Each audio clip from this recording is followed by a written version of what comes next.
That we will be crossing over live to State House once the president starts giving that address. Now, so the government is today expected to review COVID-19 containment measures. This comes at a time when the numbers are on the rise once again, following the third wave of the pandemic. Our reporter Brian Obuya looks back and reports on some of the activities that have given rise to the spread of COVID-19 and why it will be a delicate balance for the president. Take a look. On Wednesday afternoon, the government confirmed that the country is in the grip of a third wave of the coronavirus. As we had predicted in the Ministry of Health, come the month of March, we may begin to see some surge upwards. Today, we report the highest number since last year at 713 people who have contracted the disease, the virus, over the last 24 hours only. Before Kagwe spoke, the Council of Governors was asking the state to tighten containment measures. Kagwe's speech and the Council of Governors call comes a day before the lapse of the curfew. This becoming the government's clearest indication yet that President Kenyatta is unlikely to lift the curfew. A curfew that was introduced nearly a year ago. There will be a daily curfew from 7 p.m. to 5 a.m. in the morning. With that declaration on the 25th day of March 2020, Kenyatta stopped the music. Since then, Kenya has been on almost a year-long nationwide curfew, with the president juggling between extending it for 30 or 60 days. The dusk to dawn curfew was intended to encourage social distancing to prevent the spread of the virus. Instead, security forces unleashed beatings and tear gas, injuring hundreds of people in the name of effecting the curfew. Fast forward to January 2021, and the president, through an executive order, extended the curfew for 60 days. His Excellency, the president has this morning issued an executive order extending some of the containment measures. The sound of gunshots went silent and killings from police bullets went down. But something else became the norm. Police began protecting businesses, making them curfew-proof at a fee. Our investigations in several parts of Nairobi have shown that the curfew has been almost insignificant. We have seen bars operating beyond curfew hours, some to as late as midnight. Some of these are functioning right under the noses of police officers. As recent as Saturday, the 20th of February, a total of 40 people were arrested and they spent the night inside the Kasarani police station after being caught flouting the curfew directive. In Pipeline, shops are open and police are all over. In fact, during our night stakeouts in the capital city, there were no places with as many police as we witnessed in Pipeline. To residents here, the curfew exists, but life has to go on, they say.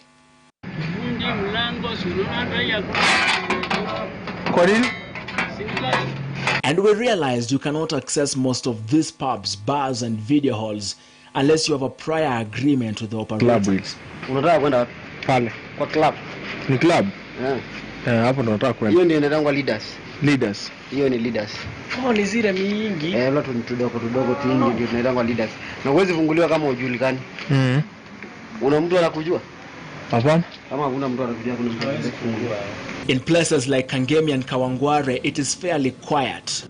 Here, we only met with the NMS and Nairobi Water and Sewerage Company staff carrying out repairs of broken sewer lines.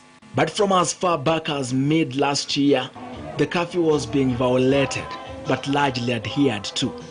This clip was shot in October of 2020 at the Muthiga 105 Club in Kiambu, where for over an hour between 10 and 11 p.m., revelers partied like there was no curfew in place.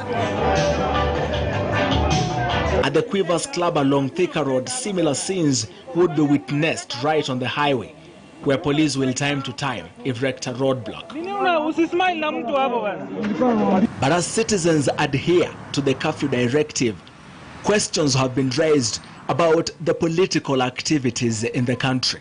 there is no difference between us and the rallies that are going on at the moment. And it is in that spirit of calling out bad behavior for what it is that we cite the double standards evidenced by the latest political rallies and gatherings held by politicians despite an active ban in place against the same. These rallies have been led by the president himself, ODM leader Raila Odinga, and Deputy President William Ruto. All these in total contravention of the very directive on coronavirus measures. This has taken away from the president the vital moral authority to ask Kenyans to abide by the set out guidelines, including the curfew itself. Kenyatta finds himself in the most difficult position this time around on what to do, as life has been difficult on most Kenyans. Businesses have downsized and others closed down altogether. The difficult balance for the government to strike has been on whether to lift the measures, including the curfew, or to put the health of the citizens first. Manufacturers say they have suffered, but they stand guided. As business people, obviously we want to continue trading, we want to continue doing our work and take the right measures that protect us. So it is a tight balance, and we look to the experts and hope to engage with them to see what is that balance. And even among most Kenyans, it is one question with many answers. The government needs to lift this curfew because it is not helping some people and benefiting some others. So you find that the people who are not benefited by the curfew are sleeping hungry. There is a sense of sanity in the country this past 1 year. Families got to bond. Nighttime road accidents dropped drastically, making the country a better place. And coronavirus is still a reality. So in my honest opinion, the curfew should remain in effect. The government should let people continue with their normal economic activities that they used to be as before. Since right now the government has enough data and to control and contain the disease, and also we have received the COVID vaccine. Bar owners especially have been among the category of people bearing the brunt of the curfew restrictions. They want the president to lift the curfew. Because we are not able to sustain the business. We have gone through losses, especially with products, expired products. We have not utilized our licenses, and especially in 2019, which is actually rolling into 2020 because we are renewing our licenses. But whether to lift the curfew or not, to ease the measures or tighten them, depends on several factors. Brian Obuya, KTN News.